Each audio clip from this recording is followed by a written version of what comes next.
Ça se fait penser à Terminator, j'y sais. Bah après, nous, le truc aux échecs, c'est que ça fait 20, ça fait 30 ans qu'on s'aide avec des IA, donc on a un peu l'habitude. C'est pas quelque chose de nouveau, en vérité. Quand t'es joueur d'échecs, avoir l'assistance d'une intelligence artificielle, c'est plutôt la routine depuis toujours.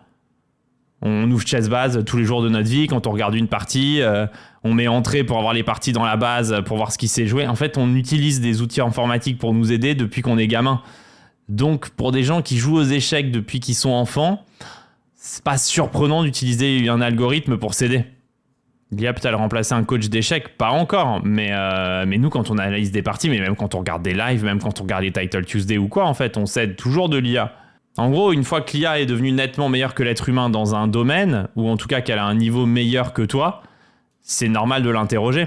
C'est assez logique et assez sain au final. C'est surtout les ressources que ça nécessite de refroidir les serveurs pour l'IA. Bah là, après, par exemple, si ça t'évite d'aller chez le médecin, ça économise peut-être plus de ressources que l'inverse. En fait, il faut toujours comparer une chose à une autre. Tout dépend de ce que tu fais, en fait. C'est plus compliqué que ça. Pas certain du tout là-dessus. Moi, je pense que, in fine... moi, le problème, c'est que je crois vraiment... Fondamentalement, je crois vraiment en l'évolution. Il y a toujours eu des gens dans l'histoire qui ont pensé que l'évolution était négative et qu'on allait s'écrouler face à ça. Et moi, je pense toujours qu'on en sort toujours vers le haut, en fait, de l'évolution. Un prompt, c'est 30 litres de flotte, mais ça m'étonnerait. Ça, déjà, en fait, dire que tu consommes de l'eau, il y a un truc un peu bizarre, parce que l'eau, elle a un cycle.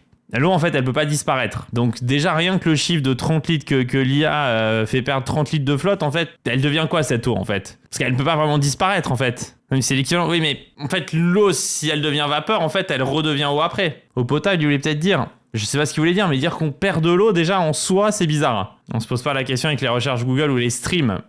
Tout consomme quelque chose. Enfin, vivre, de toute façon, consomme, hein. Enfin, ce truc d'eau, j'ai jamais trop compris. Parce que c'est vrai que c'est quelque chose qui revient souvent, de dire, mais utiliser de l'IA, ça consomme de l'eau. Le problème, c'est que l'eau est pompée dans les nappes et ça dessèche les régions entières. Après, oui, elle aura haché, mais elle retombe pas forcément au même endroit. Ça perturbe des écosystèmes. Ouais, mon cher ami, c'est vrai qu'il faut faire attention à tout ça. Mais d'un autre côté, vivre, c'est perturber des écosystèmes. Je sais pas s'il faut arrêter avec l'écologie. Je pense pas. Je pense même l'inverse. Je pense plutôt que je suis même sûr que c'est très positif l'écologie de faire attention, mais l'écologie, elle est multiple. Il n'y a pas que le réchauffement climatique. Je trouve que le réchauffement climatique, il prend trop de place centrale. Pas que ce soit pas un problème, et encore que c'est un sujet complexe sur lequel je voudrais pas me lancer. Mais parce que moi, je me rappelle quand j'étais gamin, quand j'avais peut-être 5-6 ans, je me rappelle, on en parlait avec mon père. Quand j'étais petit, il y avait le trou de la couche d'ozone qui grandissait, qui grandissait à une vitesse folle.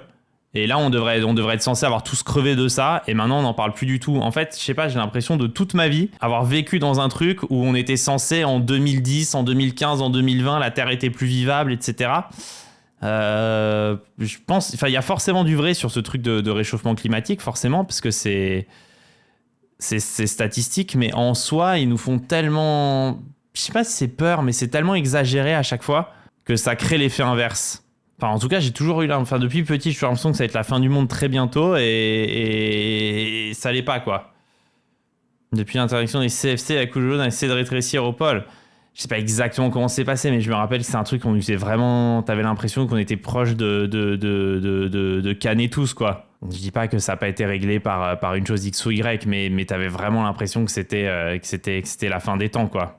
C'est la couche réversible alors que le réchauffement, non, c'est pas du tout comparable, malheureusement. Je dis pas le contraire, Calflo. C'est pas du tout ce que je dis. Justement, en fait, on nous a tellement fait peur avec tout.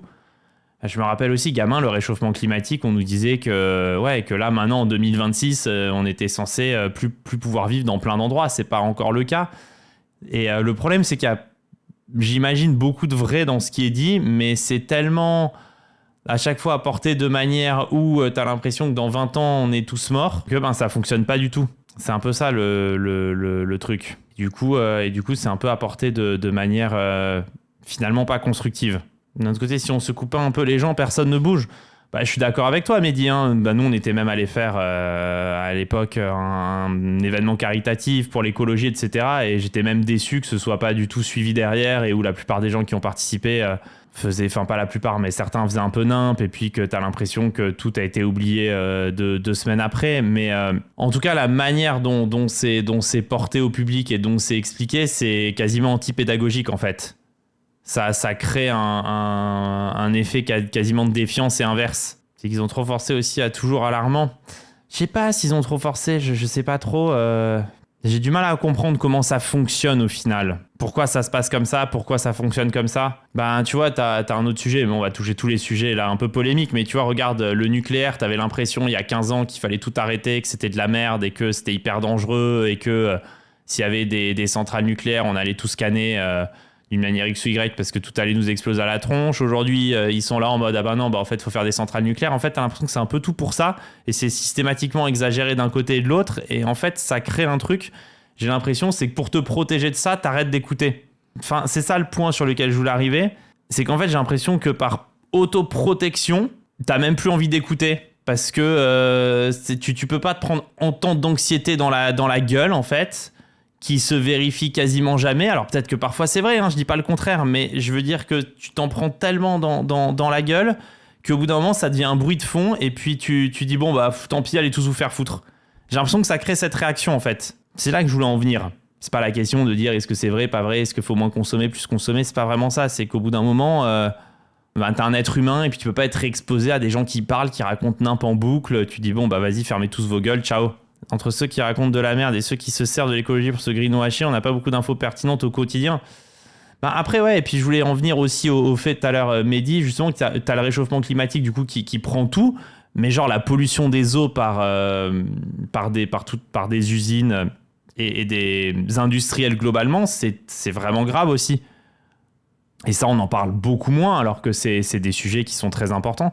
Après, je crois que j'ai vu une bonne nouvelle pour le coup sur le plastique dans les mers. Je crois qu'il y a des gens qui ont réussi à créer des systèmes pour nettoyer les océans nettement plus rapidement qu'avant. La pollution de notre bouffe aussi, évidemment, on parle pas. Avec la petite, c'est l'enfer, Mehdi, pour savoir ce qu'on peut bouffer. J'ai même peur d'acheter des fraises tellement il y a de pesticides et de dopes dedans. Et tu peux même pas te sauver avec le bio ou quoi, parce que ça veut rien dire. Tu sais même plus quoi acheter pour tes enfants. C'est réel, mais ça, c'est des choses, je trouve qu'on en parle beaucoup moins que le réchauffement climatique. Pas que le réchauffement climatique soit pas un immense danger, mais que tu vois, quand t'es parent d'enfant, c'est le danger plus imminent, c'est ce que tu donnes à manger pour éviter que ton gamin se chope un cancer, quoi. Trouve ton maraîcher. Ouais, mais tu peux plus faire confiance à personne. Le maraîcher, de toute façon, il achète dans une centrale et ça revient au même. Et alors que, honnêtement, tu vois, moi, c'est plus ça le truc qui m'inquiète aujourd'hui.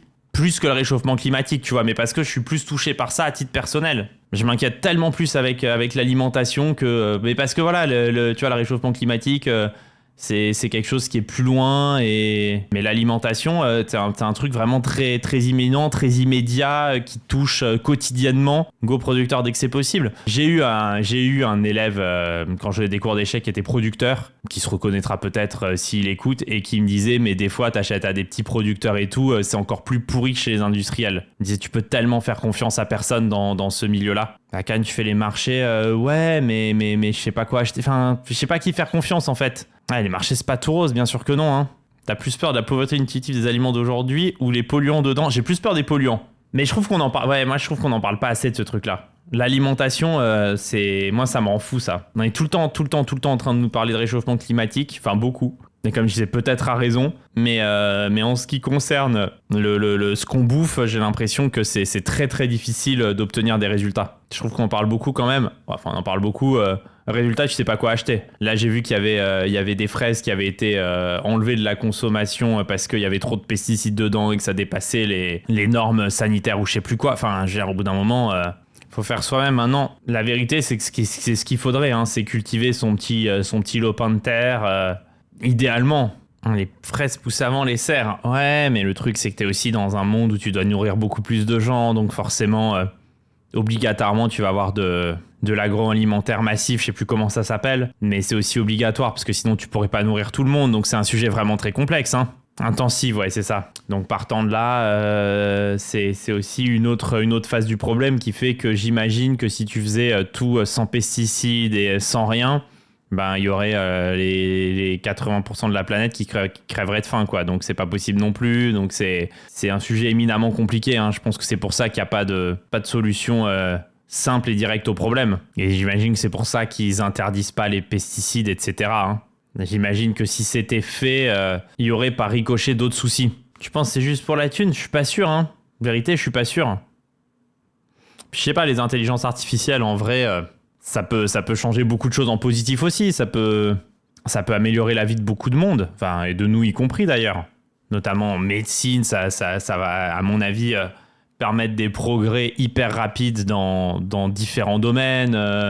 On parlait tout à l'heure d'énergie, de pollution, etc. C'est capable de trouver des solutions à tout un tas de problèmes qu'on a. Le truc, c'est qu'il faut qu'on réussisse en tant qu'être humain à pas tous se tuer avant et à pas partir en couille, en fait. C'est plus ça le problème. Le problème, c'est plus nous, en fait. C'est plus nous, si on réussit à ne pas s'envoyer des bombes nucléaires sur la gueule, ce serait déjà pas mal, quoi. Le problème a toujours été nous. Moi, je pense ça aussi, fondamentalement. Mais en soi, on a des technologies qui avancent, qui progressent à des vitesses incroyables et on est censé pouvoir les utiliser pour le bien commun. On a toujours été aussi la solution. C'est la beauté de l'être humain. C'est qu'on est et le problème et la solution à la fois. Mais donc, on verra bien comment ça va se passer cette fois-ci, hein. L'histoire ne se répète pas toujours, malgré ce que dit l'adage. Sauf que toutes ces technos avant d'œuvrer pour le bien commun passent par le militaire. Ouais, mais c'est comme ça, hein. C'est comme ça, Med. Ça a toujours été comme ça. Enfin, je sais pas pourquoi on est parti sur des trucs aussi complexes, là. On s'est un peu emmerdé la gueule pour pas grand-chose, alors qu'on aurait pu jouer contre des 2002 et leur poutrer le cul